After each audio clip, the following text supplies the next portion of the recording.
অভিনেত্রী দীপিকা পাড়ুকোন এই লেডি সুপারস্টারের সংসারে আসছে নতুন অতিথি।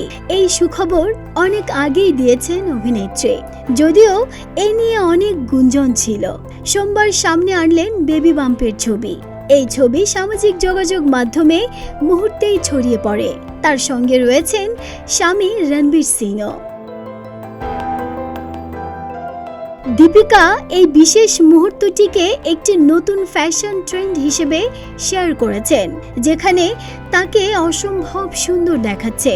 বাবা হওয়ার খুশি রণবীর সিং এর মুখে স্পষ্ট, তার চোখে আনন্দের আভা দেখা গিয়েছে। প্রিয় তারকা জুটির আসন্ন সন্তানের খবর বলিউডের অন্যতম বড় বিষয় বলে মনে করা হচ্ছে। ভক্ত অনুরাগীদের শুভেচ্ছা ও অভিনন্দন জানিয়ে ভরিয়ে তোলেন সামাজিক মাধ্যম।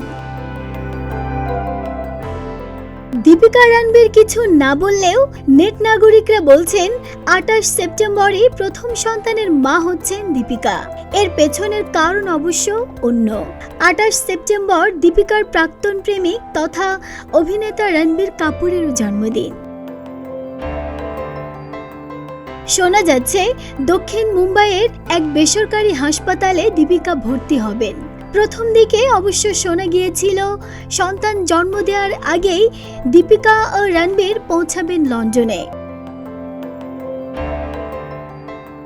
আরও জানা যাচ্ছে বেশ কিছুদিন মাতৃত্বকালীন ছুটিতেও থাকবেন অভিনেত্রী। 2025-এ মার্চ থেকে ফের কাজ শুরু করবেন। দীপিকাকে সর্বশেষ দেখা গেছে কালকি 2898 AD ছবিতে।